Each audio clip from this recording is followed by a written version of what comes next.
Boa noite, pessoal. Estamos aqui para mais um dia de palestras na nossa escola, né? Mais uma palestra da primeira semana temática do 100.404. E hoje nós temos aqui um convidado especial, uma psicóloga, que vai tratar de um assunto muito interessante, um assunto que precisa ser valorizado por todos nós, educadores, pais e responsáveis. A nossa convidada de hoje vai falar um pouquinho sobre o Setembro Amarelo. Vocês lembram do que é que lembra o Setembro Amarelo? Remete ao suicídio. Então, teoricamente, ela vai tratar sobre o suicídio, um tema muito importante que vai ajudar todos nós a saber como lidar com esse tipo de situação, tendo em vista que às vezes podemos ter algum dos nossos filhos dentro de casa com esses problemas e a gente não sabe ainda, não é mesmo? Como tratar desse assunto? Como reagir? Como ajudar? Por isso, para responder todas essas perguntas, eu trago aqui a minha convidada especial, a doutora Sueslene Alves, psicóloga. Boa noite, doutora, tudo bem? Boa noite, Cris. Tudo bem? É uma Seja honra. muito, seja muito bem-vinda. E agora a senhora pode ficar com a palavra. Obrigada. É uma honra estar aqui hoje, né? Eu quero agradecer o convite do Felipe, da Núbia, que foram as pessoas que me convidaram para estar aqui. E a proposta é falar de um tema tão importante que é o Setembro Amarelo, né? Então, a gente tem aí alguns mitos em relação à questão do suicídio, onde as pessoas não conhecem o que está por trás, né? Então, eu queria falar um pouquinho sobre a história, né? Do que aconteceu para que a gente chegasse a esse movimento de todos os anos. A gente está falando sobre a importância, né? Da prevenção ao suicídio.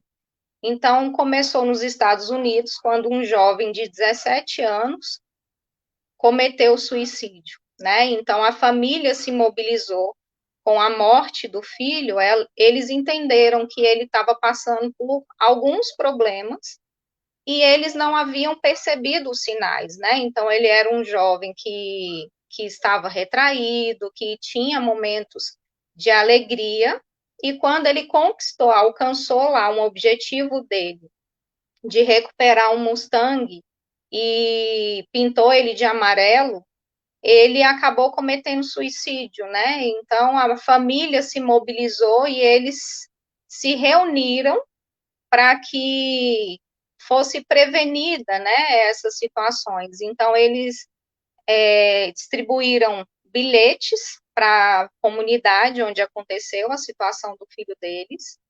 E nesses bilhetes eles falavam sobre a importância de acolher os filhos, de perceber os sinais, então de observar o que o filho estava fazendo, acolher, criar espaço de diálogo, e nisso, representando o Mustang amarelo, eles também distribuíram fitinhas amarelas. Então, o Setembro Amarelo é em referência a esse caso de suicídio que representa tantos outros casos no mundo.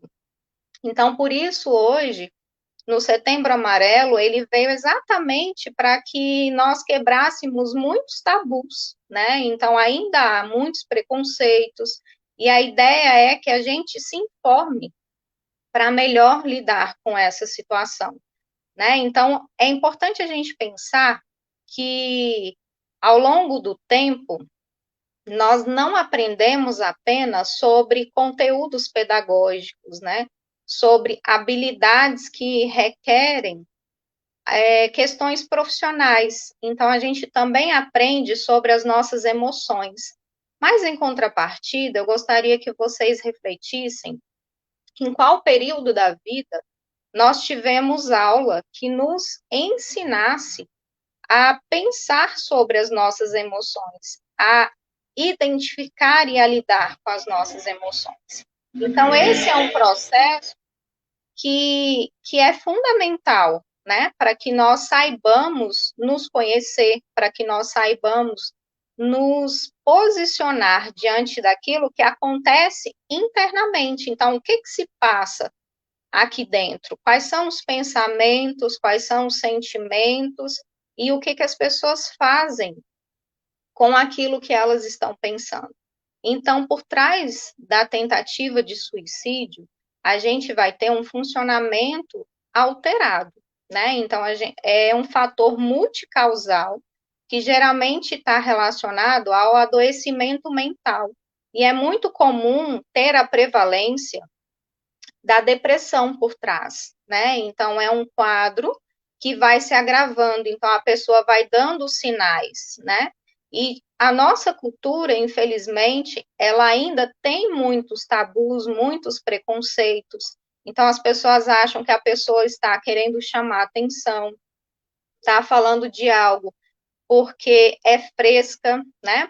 Exatamente por essa cultura onde não aprendeu a lidar nem com os próprios sentimentos e nem com os sentimentos de quem convive, né? Então é importante que a gente aprenda a escutar, aprenda a acolher a pessoa, né? Então é importante aí para os pais observar qual é o sinal, né? Seu filho está dando sinais, o que vocês têm observado na mudança de comportamento do filho, né? Então, ele era comunicativo, ele gostava de determinadas atividades e, de repente, ele parou de fazer essas atividades, é um sinal de alerta, né? Então, buscar se aproximar, buscar conversar, criar esse espaço de diálogo para que ele fale daquilo que ele está sentindo, de como que está isso na vida dele, né? Porque às vezes é uma questão de identidade,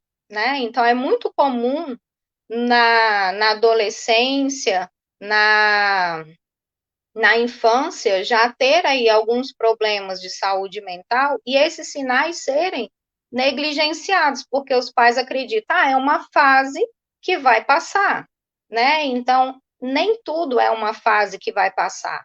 E para que passe, a gente precisa dar esse suporte. O adolescente, ele tem um momento de vida muito crítico, onde ele está numa fase de transformação, né? Então, essa transformação significa que ele está aprendendo sobre esse novo corpo, então ele não tem mais aquele corpo de criança, então ele está em estranhamento com este corpo, aprendendo sobre ele, e ele também está questionando qual é o seu lugar no mundo, né? Então, qual é ali o seu espaço no mundo, quais são ali os seus valores, né? E ele também não consegue se identificar ainda no mundo adulto, porque ele ainda está em fase de desenvolvimento. Então, é algo que a gente precisa compreender alguns limites, né? Do quanto que é importante estar presente. E aí eu vou falar sobre a questão que Setembro Amarelo é um marco para que a gente se informe sobre o tema, mas é algo que deve acontecer no nosso dia a dia, né? Então, isso ser falado dentro de casa, né? Perguntar, filho, como é que tá aí seus pensamentos? O que você tem pensado sobre a sua vida? O que você tem pensado sobre você? O que você espera do seu futuro? Qual é o seu planejamento? Quem são as pessoas que seu filho convive? Qual é ali a influência que isso exerce sobre o seu filho, né? Então, é algo que não é só no mês de setembro. Ele é um marco para que a gente se conscientize do quanto que cada um de nós podemos contribuir para que esse índice diminua, né? Então, é importante que a gente se informe, aprender a lidar, né, com as nossas emoções, se conhecer é fundamental para que a gente lide de uma maneira mais assertiva com aquilo que a gente sente, né? Então, para se chegar num nível de pensar a tirar a própria vida, é importante a gente entender que a gente está falando de uma história, de várias tentativas de solucionar, de ser acolhido, frustrada. né? Então, isso vai gerando um adoecimento. E por isso a importância da gente entender que, assim como a gente cuida da nossa saúde física, que a gente vai em qualquer outra especialidade, a gente também precisa entender que o nosso cérebro, ele adoece. Ele é um órgão que também precisa ser cuidado por nós, que precisa ser tratado. Então, a gente precisa quebrar, desmistificar essa ideia de que vai ao psicólogo, que vai ao psiquiatra quem é louco, né? Vai a esses profissionais quem entende que é preciso cuidar da sua saúde integral, né? Então, nós não somos seres que, que não têm, como se a gente se desacoplasse, né? Então, não tem como a gente separar a saúde física da saúde mental, porque ela vai interferir na física, assim como a física vai interferir na saúde mental. Então, é importante a gente ter esse entendimento do cuidado integral com o ser humano. E para que a gente previna essas situações, é muito importante que a gente avalie de uma forma muito ampla, né? Além do que pensa, além do que sente e o que faz com aquilo que consegue identificar, é importante a gente considerar quais são os fatores do ambiente que contribuem para o adoecimento. Então, a gente não pode desconsiderar que o fator do ambiente, né? Então, situações de desemprego podem causar aí um adoecimento mental, um desespero momentaneamente e a pessoa começar a pensar, né, sobre a possibilidade de tirar a sua própria vida, de, de que não tem saída, né? Então, é algo que a gente precisa cuidar para que essa pessoa tenha uma assistência adequada. E quanto mais a gente, mais cedo a gente conseguir essa assistência, mais a gente tem chance de reverter o quadro. Então, infelizmente, o que a gente observa é que as questões da saúde mental, elas são negligenciadas. Então, isso é frescura, homem não chora, engole esse choro. O que, que a gente está dizendo quando a gente diz para uma criança, para um adolescente, para um menino, engole esse choro? A gente está dizendo, olha, o que você sente não me importa, não é interessante. E como é que a gente vai lidar com aquilo que a gente sente se o outro está dizendo, olha, isso não importa, isso não tem valor, né? Então, é interessante que a gente passe a validar o ser humano como um ser integral, né? Então, quais são os fatores que está contribuindo para que ele não esteja bem, né? Então, uma questão de desemprego, ela não vai interferir apenas no adulto que está ali responsável por aquela família. Ela vai interferir no funcionamento desse núcleo familiar como um todo. Existem filhos que começam a se preocupar se ele vai ter o que comer, né? Na casa dele, porque ele sabe que a renda dos pais era o que mantinha essa condição de sobrevivência. Então, diante de uma vulnerabilidade, de ter a sua condição de sobrevivência ameaçado, como é que vai ficar com a sua regulação emocional? Então, a gente vai ter esses fatores aí contribuindo para que haja uma desestabilização. Então, a gente vai ver uma baixo interesse, às vezes, pelos estudos, a gente vai ver uma questão de baixo interesse pela vida, então aquilo que fazia vai deixando gradativamente, e se as pessoas que convivem não observam esses sinais, não irão perceber que a pessoa está precisando de ajuda. E aí a gente vai vendo, ao longo do tempo, esse agravamento.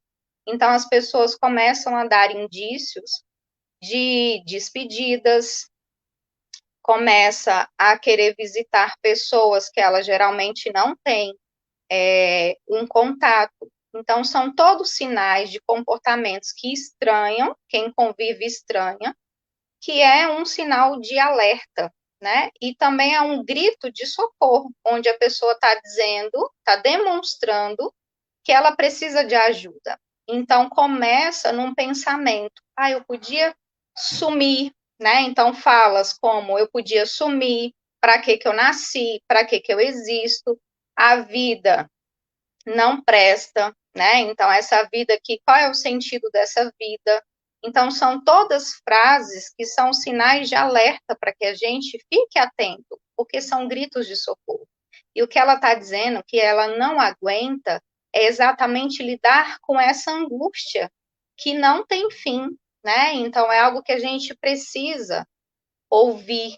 E muito mais do que ouvir, muito mais do que informar, é a gente participar, é a gente dar as mãos para essa pessoa e acompanhar, né? Então, tem pessoas que orientam, marca uma consulta para você, vai lá, e a gente não pode esquecer que a pessoa não está em condições de fazer isso por ela, porque ela está adoecida emocionalmente, ela está com a sua condição de saúde mental alterada. Então, é algo que a gente vai precisar acompanhar, agendar e dar esse suporte para que a pessoa consiga fazer adesão ao tratamento, né? Então, é algo que a gente precisa ser muito ativo nessa intervenção. E outros sinais que a gente vai observando é alteração no sono, aumento de irritabilidade, diminuição do apetite. Então, é aquela pessoa que não se importa mais em se alimentar. Então, ou vai dormir muito, ou vai dormir pouco, e vai ter aí algumas questões de conflitos também com aqueles que ele convive, né? Então, às vezes, vai distorcer como se as pessoas estivessem perseguindo, né? No sentido de nada que ela tenta para resolver tem sucesso, né? Então, é como se também as pessoas não estivessem interessadas, e essa não é uma verdade. Porque, às vezes, esse sofrimento está dentro, ela não consegue colocar para fora. E aí é algo que a gente vai precisar olhar além disso, né? De fato, estender as mãos para a pessoa. E alguns mitos que existem também é exatamente que há um índice, né, de que os homens tentam mais, né? Então, o que hoje as pesquisas mostram é que as mulheres tentam com maior frequência, mas os homens são mais bem-sucedidos pelos meios, né? Então, aquilo que é a forma como a pessoa vai escolher para cometer o suicídio é aquilo que ela acredita que vai tirar a vida dela, né? Então, a gente tem desde uma questão de tomar medicação, a pensar em se enforcar. Então, a gente vai precisar também estar atento. O que esse jovem, o que esse adulto, né? Porque não é uma condição só dos jovens, é uma condição que acontece em qualquer faixa etária. Existem já casos que aconteceram na infância, né? Então, a criança, quando ela está com 6 anos de idade, ela já consegue ter uma noção do que é a morte, né? Então, houve já casos onde a criança, com 6 anos de idade, simplesmente se jogou de um penhasco de bicicleta, né? Então, de um morro, e a ideia dela, o que estava ali por trás, era exatamente dar fim da própria vida, né? Então, é algo que pode acontecer em qualquer faixa etária. E por isso a importância da gente validar a saúde mental. E aí eu queria colocar aqui para vocês o quanto que a educação é uma relação humanitária, né? Então, é um espaço onde todos devem participar. Os pais precisam estar presentes na escola para saber o que que acontece com seu filho ali naquele espaço, porque às vezes é na escola que ele vai ter a liberdade de falar sobre essa necessidade. Então, não é uma questão de que porque o filho foi falar ali, é o espaço que ele se sentiu seguro, né? E que a gente precisa estabelecer essa parceria.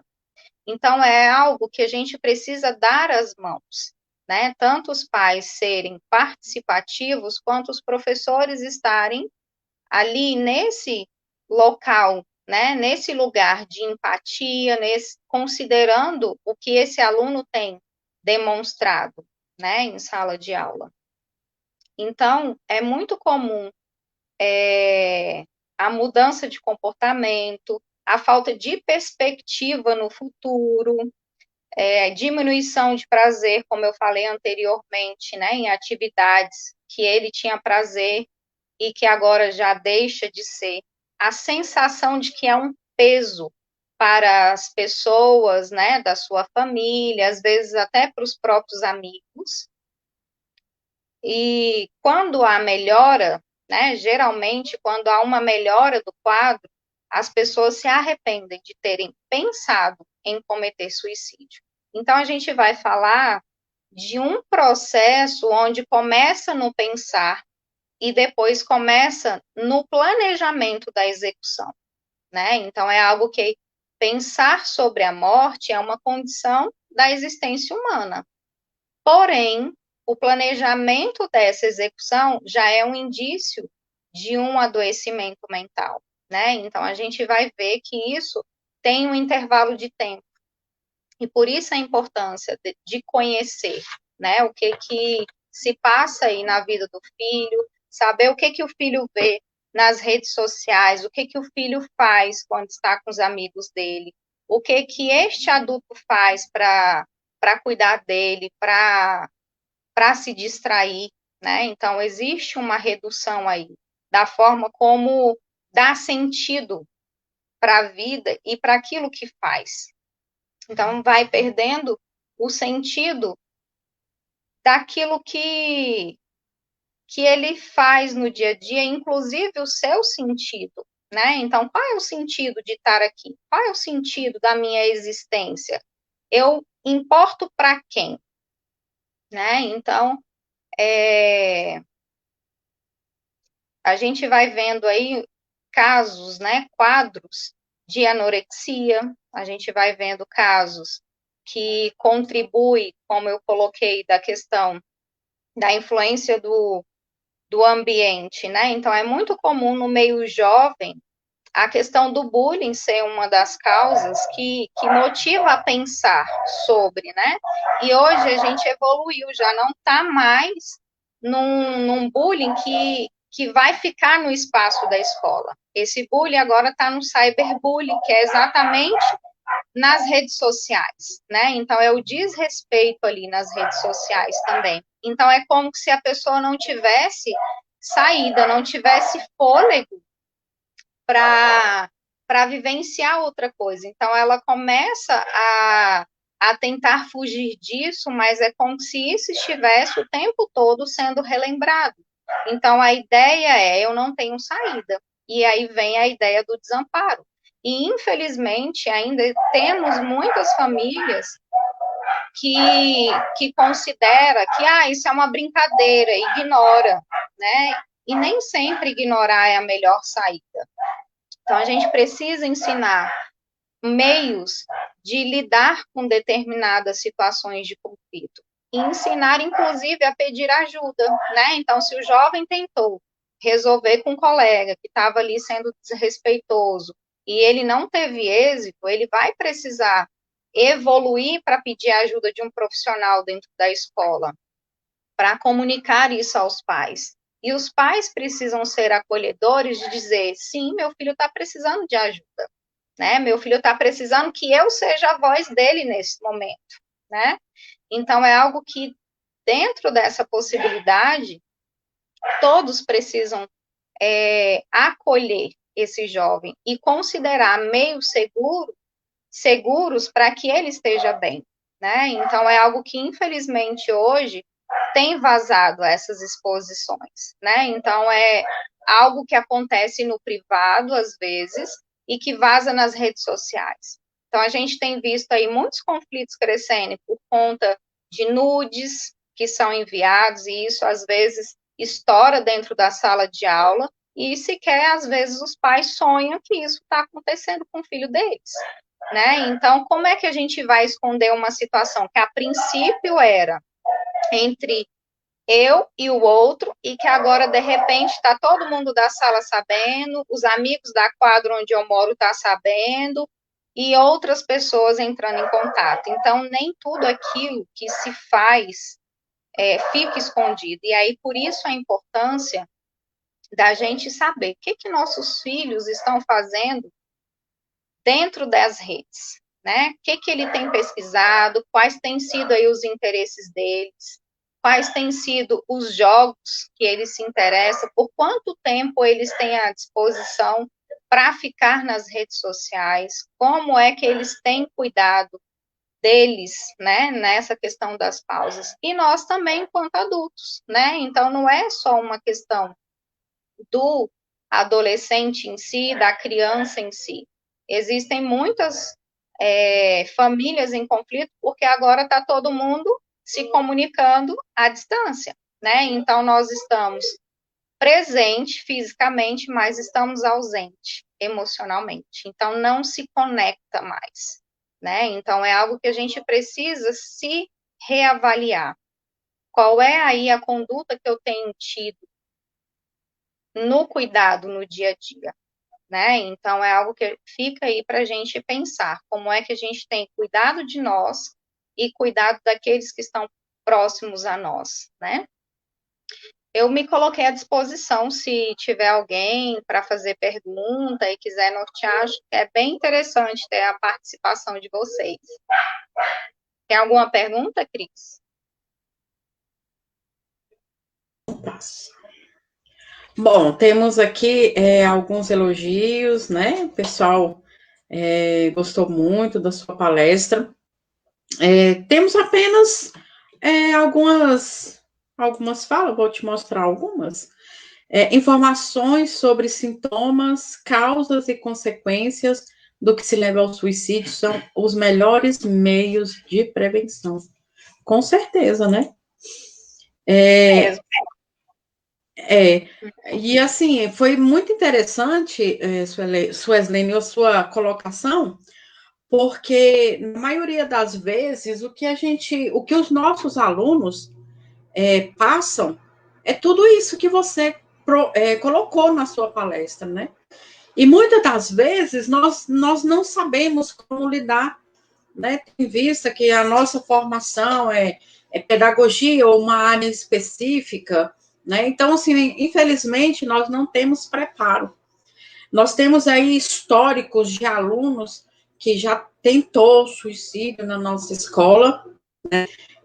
Nós somos de uma comunidade extremamente carente e que você descreveu, assim, tudo que realmente acontece, né? E foi muito esclarecedor, muito boa mesmo a sua palestra. E eu gostaria de deixar para você já estendido o convite para que você pudesse comparecer pessoalmente depois que passar todo esse período, né?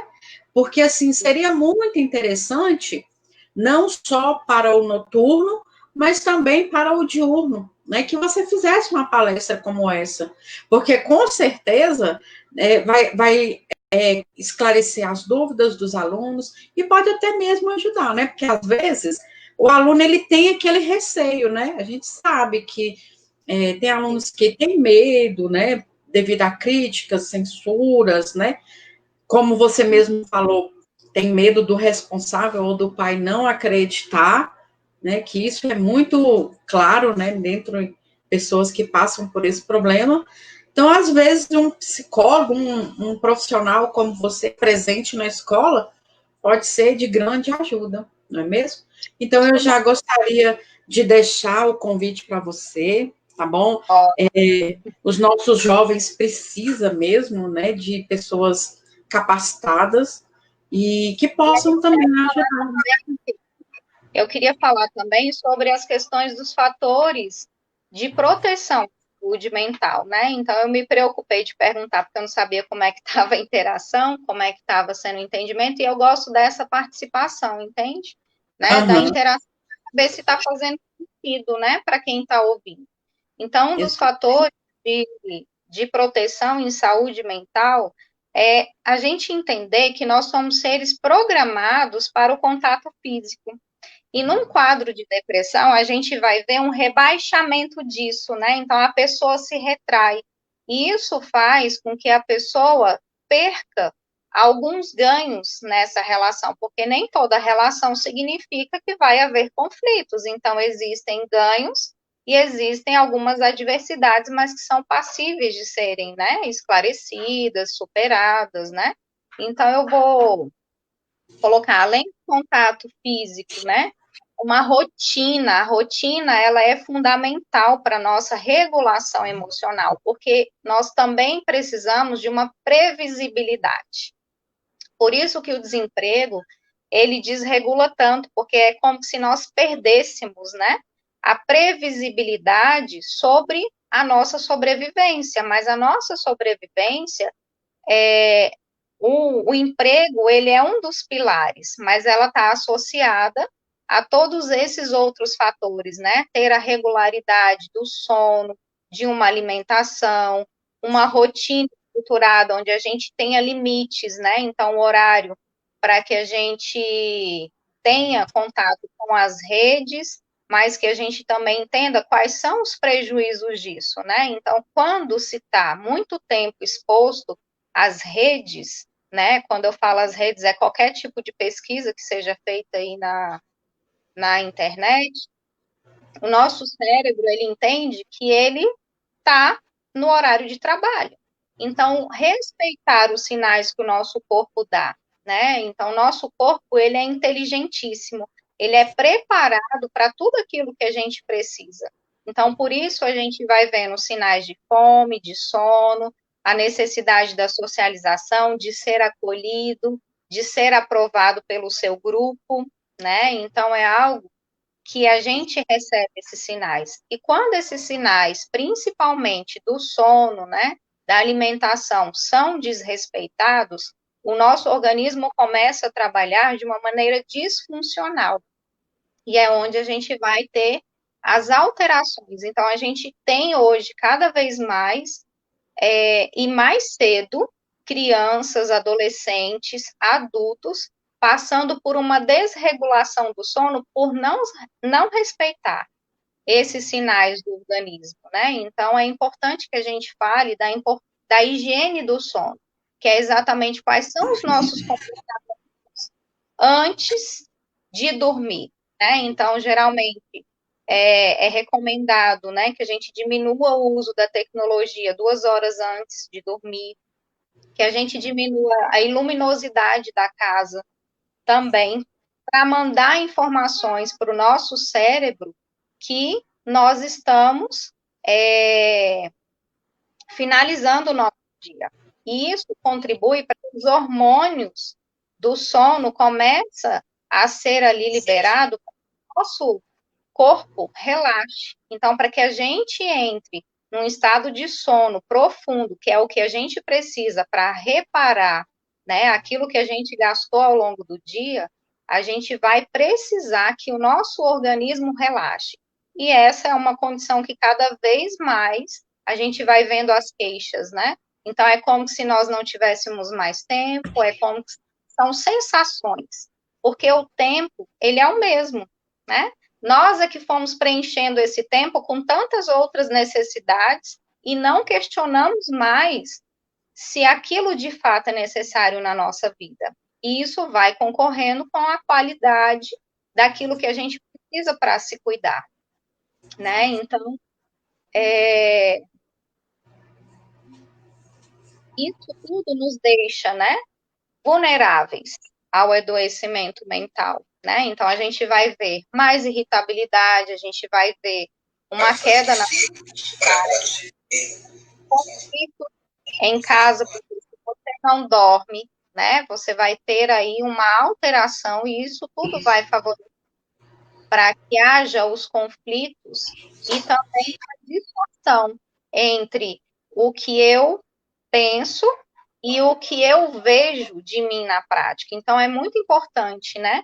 Questionar aquilo que está sentindo, porque sempre tem saída. Então, em se tratando de suicídio, o índice de casos podem, que podem ser revertidos é altíssimo. Mas para isso a gente vai precisar que todos nós, enquanto sociedade, quebre, né, os tabus, que a gente tenha uma conduta onde deixe de ser invalidante. Então, não é frescura, né? Então, o homem chora sim, e, inclusive chorar é um sinal de que algo talvez não esteja bom. Então, a gente vai precisar entender o que está por trás daquele choro, né? Então, a gente precisa entender como ser humano, e não como uma rocha onde só trabalha de uma maneira mecânica, né? É verdade. E muitas das vezes essa questão do homem não chora é muito visível entre os nossos alunos, né? Além de todas aquelas dificuldades que eles passam, ainda nós, em pleno século XXI, ainda estamos ouvindo esse tipo de frase, né? Homem não chora, né? Então, assim, a presença de um psicólogo também é importante, e a sua participação nessa noitinha foi tão importante, porque você não está falando só para os professores, você não está falando só para os alunos, né? Nós temos pais, temos responsáveis que estão participando dessa sua live, e, assim, foi com certeza esclarecedor.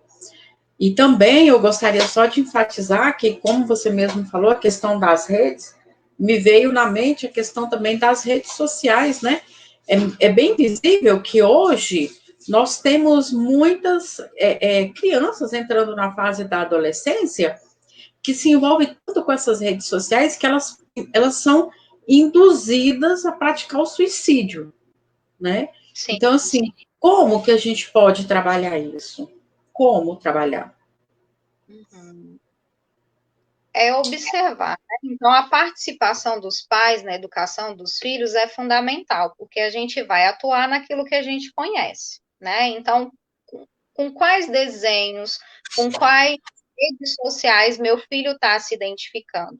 E, de fato, a gente vê que em alguns períodos da nossa história, né, acho que é uns 5, 6 anos atrás, explodiu aí a questão da baleia azul, que era exatamente um jogo que estimulava, né? Então tinha lá passos a serem seguidos, e aí o mais corajoso era aquele que dava esse passo de tirar a própria vida, né? Então é algo que teve uma repercussão muito grande e que foi retirado. Então é algo que a gente precisa, né, acompanhar aí, quais são os interesses do filho.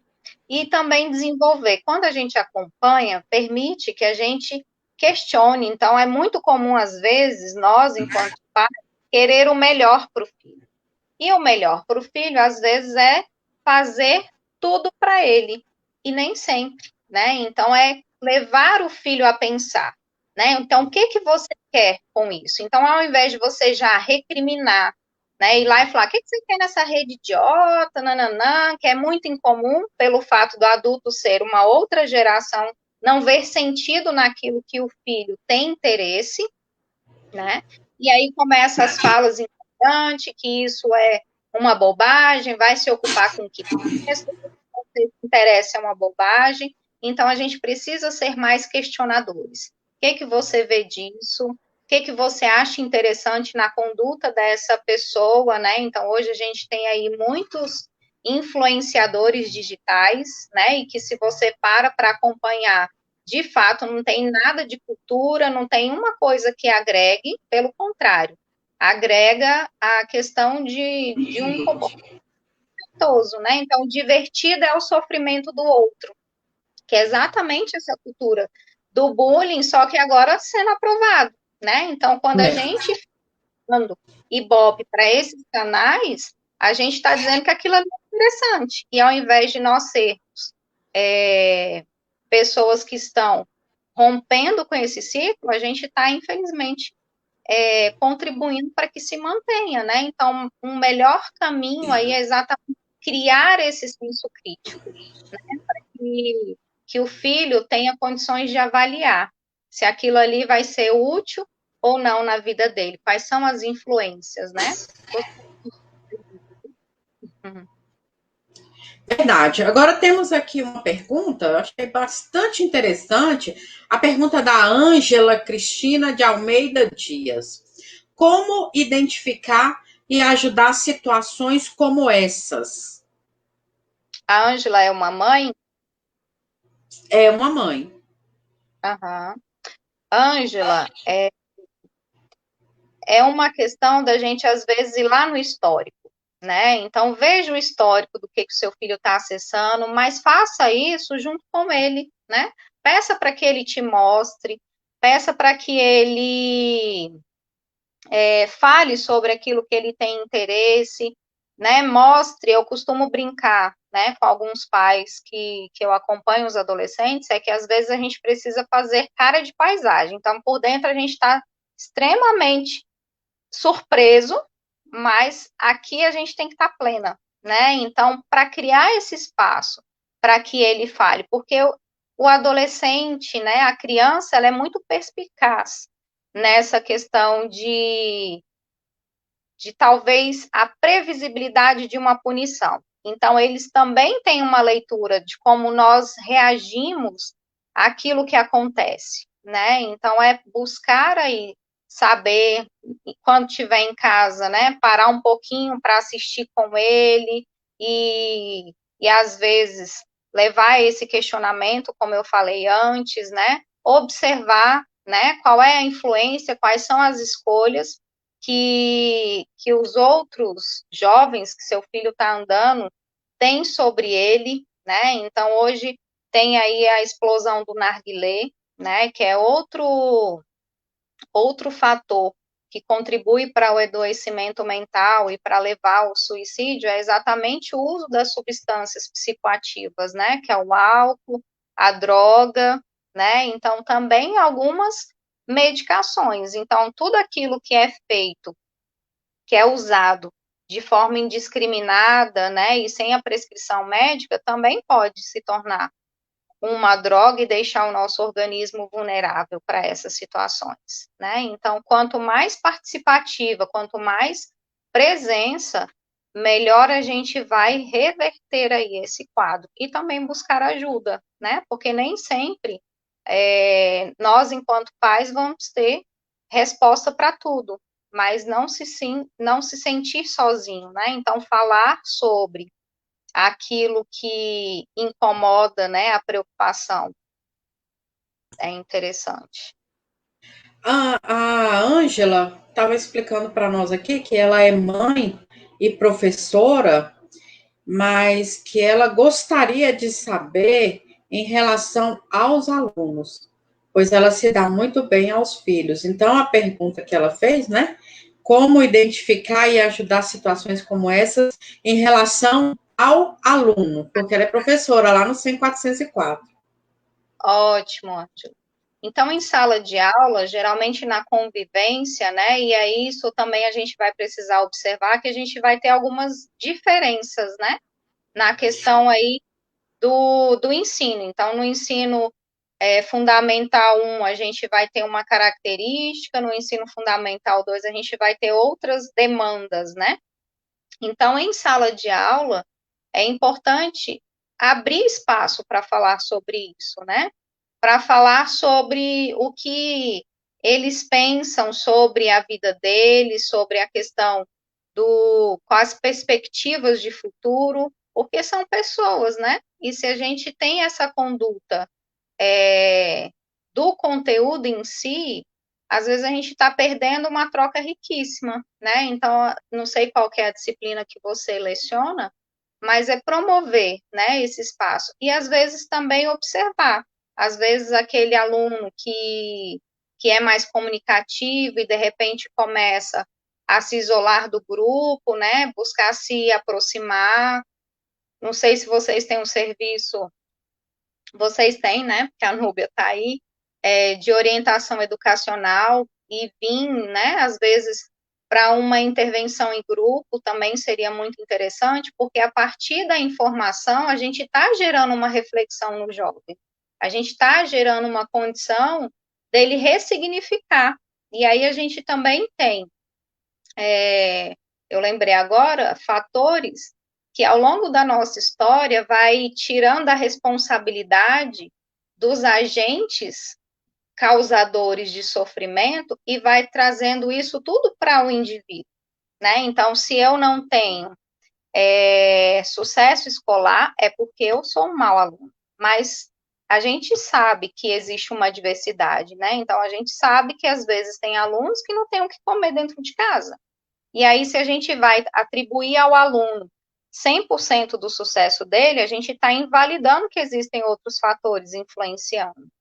Então, esse espaço do diálogo, né, esse espaço de, às vezes, comentar um filme ou talvez trazer um filme para criar esse espaço de diálogo, né, é importante. E, enquanto professor, às vezes, ter essa aproximação. Mas eu entendo que também, às vezes, concorre por conta do tempo que fica em sala. Então, às vezes, nem tem a oportunidade dessa vinculação, né? Então, é algo que a gente precisa avaliar como construir, mas que vale muito a pena ter essa abertura, né?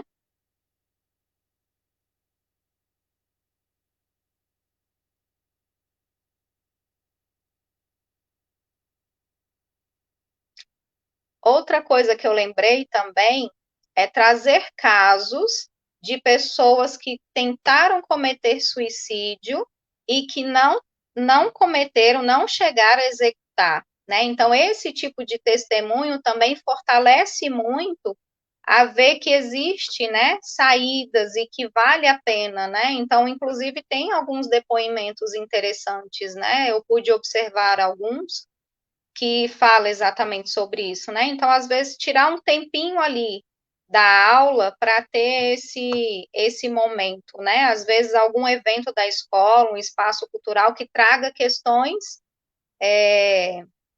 desse desenvolvimento emocional.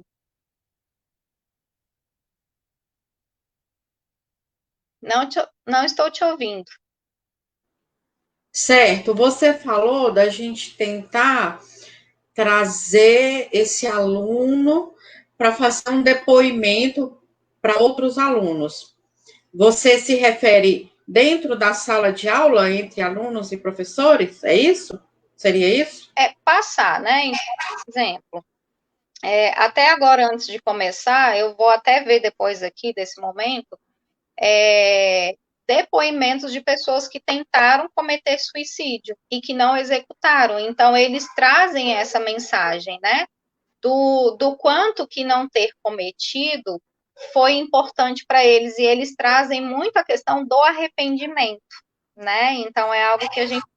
O quanto que isso influencia, né? As pessoas a verem saídas. Então, são modelos que mostram que vale a pena, né? Seguir em frente e traçar, né? Meios aí para que supere essa condição. Aí, por exemplo, nós estamos trabalhando em sala de aula e temos aí um aluno X que passou por essa situação. Não seria constrangedor a gente pedir para ele relatar ou a Aí, gente. a escola de vocês eu não recomendo, até porque seria uma exposição. Mas, às vezes, trazer depoimentos de vítima mesmo, entendeu? Não de aluno, Entendi. não ser que ele se coloque pronto. Aí, se é uma questão dele, que a família também concordou, aí é uma questão que vocês iriam construir. Nesse caso, não. Eu Seja, falo de filmes, né? Então, algum depoimento que a gente encontra no YouTube, que a gente pode utilizar esse material. ou seja, então é necessário, né, uma atenção, né, para poder a gente não expor esse aluno. Tá certo. Temos aqui uma outra pergunta do nosso diretor, Felipe Lemos. Como trabalhar em uma situação de crise em que a pessoa passa por um momento de pânico ou ansiedade? Também temos bastante esses casos lá, viu? Ótimo, muito bem, Felipe. É, exatamente por essa questão que eu coloquei do uso indiscriminado das redes sociais, desse desrespeito, a gente vem vendo o quanto que isso tem crescido, né? Os índices de ansiedade, exatamente por essa desregulação. Então, num caso de crise, a gente vai precisar trabalhar com 5 sentidos, né? Então, estar ali do lado do aluno que estiver tendo a crise, segurar na mão dele, pedir para que ele respire, e aí uma respiração que eu acho interessante é ensinar, né, como se ela fosse cheirar a flor, então pedir para inspirar como se fosse cheirar uma flor, e soltar o ar como se fosse soprar uma vela, e pedir para que vá repetindo isso. E uma outra estratégia é ir conversando com ela para que ela se acalme, né? Então, dizer que aquilo ali é uma crise de ansiedade, que ela vai passar, né? Então, que ela não está sozinha, que ela olhe para aquilo que está acontecendo no ambiente. Então, pegar um objeto e pedir para que esse aluno pegue nesse objeto, descreva ele, sinta, né? Esse objeto. É uma estratégia que a gente muda o foco, porque numa crise de ansiedade, a gente vai ter o foco nas alterações fisiológicas, e isso vai potencializando o desconforto, mas é uma fração dos minutos, né? E para quem está tendo uma crise, parece uma eternidade. Então, é algo que a gente vai mudar o foco para algo que está fora, né? Consequentemente, essa respiração, estar atento ao que está acontecendo no ambiente, favorece que o organismo vá se reequilibrando. E aí a pessoa começa a recuperar ali aquele desconforto que estava sentindo.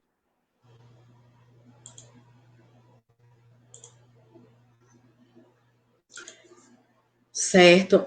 Agora eu tenho uma pergunta, não mais nos seus participantes, mas sim me surgiu uma dúvida enquanto você estava falando sobre o suicídio. Você, como psicóloga, já deve ter visto vários tipos de suicídio. Quais são os tipos mais comuns de tentativa de suicídio? Pelo uso de medicações. Entendi. Vários. E aí eles fazem isso de forma simples. Vai lá na farmácia e compra. Tem livre acesso, assim? Geralmente são pessoas, né, que têm acesso a essas medicações em casa e no momento de desespero vai lá e vai fazer um consumo indiscriminado, né? Às vezes veneno, né? Infelizmente, às vezes esse chumbinho para matar rato, as pessoas conseguem ter acesso ainda, me parece que foi proibido, mas ainda conseguem ter acesso de uma maneira clandestina. O uso de cordas para o enforcamento. E um outro sinal também é quando se pratica a automutilação, né? Então, às vezes, nessa tentativa de se livrar desses sintomas, começa, né, a causar, porque a angústia eu estou sofrendo, ninguém enxerga. E aí, na saúde mental, a gente não tem uma ferida exposta para fazer sentido da dor. Então, é uma dor da alma, né? Então, às vezes, o jovem vai começar, até adultos eu já peguei casos que começa a se automutilar. Por quê? Quando tem aqui algo físico, é como se aquilo ali aliviasse a dor, né? Então, agora faz sentido eu ter dor. E aí, às vezes, infelizmente, chega a ponto de começar a ter cortes mais profundos e aí, infelizmente, pegar uma veia. Então, os meios, eles podem ser diversos. E vai ser, às vezes, até muito atípico, né? Porque é o meio que a pessoa acredita que vai ser funcional para tirar a vida, né? Então, a gente não consegue mensurar, né, a forma como as pessoas tentam. Mas, inclusive, essa é uma forma que não se aconselha, né? de ficar expondo os meios pelos quais, porque infelizmente quem está pensando pode ter uma ideia, então se isso aqui funcionou, eu posso também ter êxito, né? Então é exatamente a gente mostrar o contrário dos casos que se reverteram, né? De pessoas que conseguiram ter adesão ao tratamento e mostrar que é possível e também traçar aí uma vida que vale a pena ser vivida, né? Ressignificar aquilo. Então, tudo aquilo que nós fazemos, né, nós podemos dar um sentido para aquilo, né? Então, se tudo aquilo que nós fazemos é um peso, então a gente precisa rever o que está acontecendo, porque não está muito adequado, né? Certo, perfeita a sua resposta, bem clara. Mas eu tenho uma outra pergunta, e acredito também que meus colegas devem ter essa mesma dúvida, com relação aos pais. Primeiro, com relação aos pais. Qual deve ser o comportamento após uma tentativa de suicídio? Tenho um filho, ele tentou um suicídio. Como eu devo me comportar com ele após essa tentativa? Com relação aos pais em casa, né? Sim. Estar mais presente. Podem ver que eu estou sendo muito taxativa nessa questão do estar presente, né? Tirar do acesso, né? Todas as possibilidades, né? Então, tirar ali do fácil acesso facas, né? Então, se tem cordas, colocar num local que ele não vai ter acesso. Medicações, deixar num local onde não vai ter acesso também. Dependendo do nível que ele estiver, e aí eu não vou conseguir, né, atender a todas as possibilidades, porque a gente precisa entender qual é o nível que essa pessoa se encontra, né, nessa tentativa. Porque tem pessoas que tentam hoje, aí vai para o hospital, faz uma lavagem, volta para casa e ela tenta de novo. Então, nesses casos, a gente vai precisar que esteja ali do lado, sempre, né? Porque qualquer movimento da pessoa, a gente vai estar atento e poder aí intervir para que ele não tenha êxito naquilo que vai tentar, né? Então, é pensar o que dentro da minha casa pode oferecer como risco, pode ser um meio, né, para que ele tenha sucesso nessa tentativa dele. E principalmente buscar a assistência profissional, né? Então a equipe multidisciplinar, o psicólogo, o psiquiatra, né? Porque é um caso que já está bem intenso, então a gente vai precisar da medicação para estabilizar esse quadro e a psicoterapia ela vai vir para trabalhar exatamente essas questões emocionais e comportamentais para que a pessoa dê novos significados, né, para a própria vida e para esse contexto. Então, os pais também vai ter assistência, né, serão orientados de como conduzir. Certo. Doutora, existe alguma possibilidade da família descobrir se existe algum risco do filho tentar um suicídio? Existe. Então, por exemplo, ele começar a ter sinais de despedidas, né? Então, vai lá, escreve uma cartinha e deixa ali para os pais, né? Querer visitar alguém, falar sobre as questões, né? Tem algo que eu gosto muito, que eu queria que ficasse para alguém, então, ó, entregue isso aqui para fulano, né? Então, são todos indícios que vai sinalizando, né? Então, fora essas questões, né, do comportamento. Então, deixar de fazer aquilo que gostava, se isolar, não aceitar mais convites de amigos, começar a ser faltoso na escola, descontinuar a questão das atividades da escola, né? Se tem alguma outra atividade que ele faz, vai descontinuar também. Então, são todas situações que a gente precisa, né, ver aí, porque o ato em si é algo que é no impulso, né? Então, é algo que é o antes. Quais foram os sinais antes, né? Certo. E para finalizar aqui, eu acredito que foi bem esclarecedor. Para finalizar, eu queria só saber uma pergunta. A senhora tem alguma dica de como a escola pode fazer para tentar amenizar, que o aluno diminua esse objetivo de tentar um suicídio? A senhora tem alguma dica para passar para nós? Buscar valorizar, né? Então, assim, enquanto escola, ter ali esse olhar humanitário, né? Validar. Hoje a educação ela evoluiu muito, né? Porque ela entende que o aluno já traz uma história de aprendizagem, né? Então isso é validado. Mas às vezes temos essa exigência, né? De não saber o que está acontecendo. Então é esse espaço, né? De diálogo, ter algum momento, não sei se talvez seria viável, né? Tirar ali um período, né, dos horários de aula para que se trate de questões da vida, né, habilidades para a vida, né? Então, o que que a gente precisa saber para lidar com as situações adversas? Infelizmente, todos nós estamos expostos a situações adversas, né? Então, uma tentativa de controlar tudo isso também deixa a gente vulnerável, né? Nós não temos controle de tudo.